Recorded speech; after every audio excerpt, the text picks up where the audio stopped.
Hey, my name's ShawNshawN. I sell art on ShawNshawN.co. Today we're going to review Firestarter.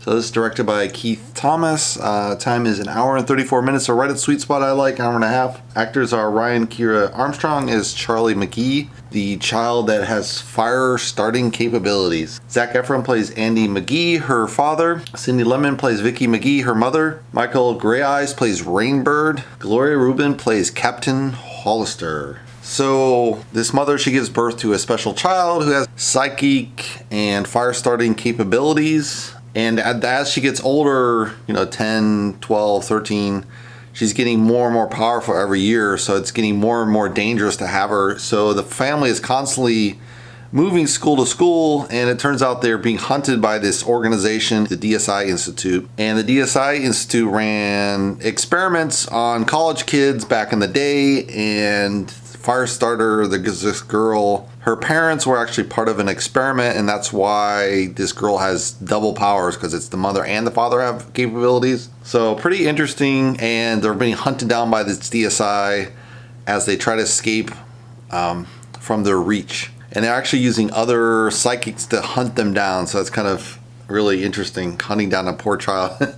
So this is a remake from 1984. That was the first version of Firestarter. I didn't see the movie, I don't think. I think it's pretty good, but I don't remember since I didn't see it. I think I read the book. The book is by Stephen King. It's very similar, parallel lines as far as similar to Carrie. Like Carrie was the weird kid at school, and then they finally push her over the top and she starts killing everyone. Firestarter, the kids are kind of bullying her around, and then she starts getting more and more kind of aggressive, and her aggressive nature brings out her horrible nature of being able to start fire. Very fatal too, obviously. You can start fires, you can burn someone alive. It's also really interesting, they have this villain is actually one of the other psychics, and he's been hired to hunt down and either capture or kill other psychic escapees of the DSI Institute. So that's kind of this interesting parallel of why does he work for them? He's hunting down his own kind.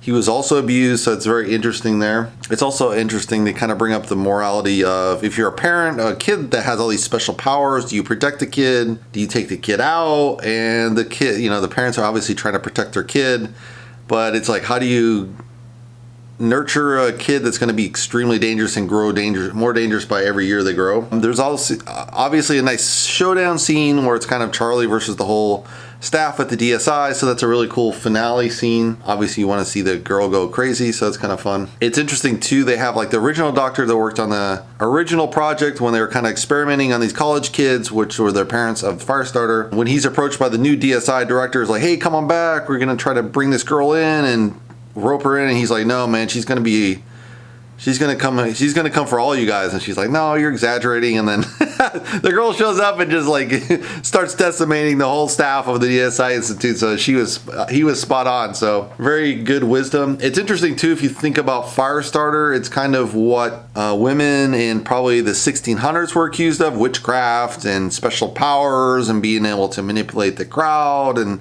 then hunted down and burned alive. And that's just kind of taking elements of the witchcraft of the 1600s, repackaging it, kind of combining with kind of a Frankenstein project in a way, if you think about it. And so it's like Frankenstein meets, the Salem witch trials, which I think Stephen King wrote about Salem as well. So he's done a couple of different experiments with all different supernatural powers and the undead with Pet Sematary. So he always touches a lot of different horror topics and supernatural. So I was a super big fan when I was a teenager.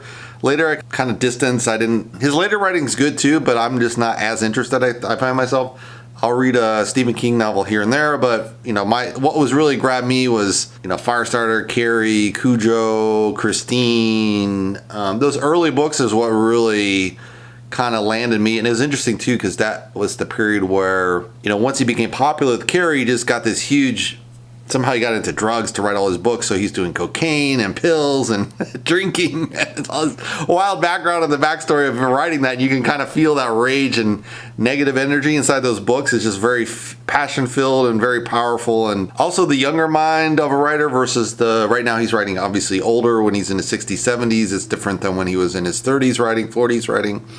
So you can see the age of the writer in the way, the style of the novel, which is very interesting. It's more kind of mellowed out, I'd say, over time, not so supernatural. He does the supernatural novel here and there. Obviously, still, I think Buick something, but I didn't like Buick at all. I liked Christine better, and the Buick, whatever name of the book, it was just too blah.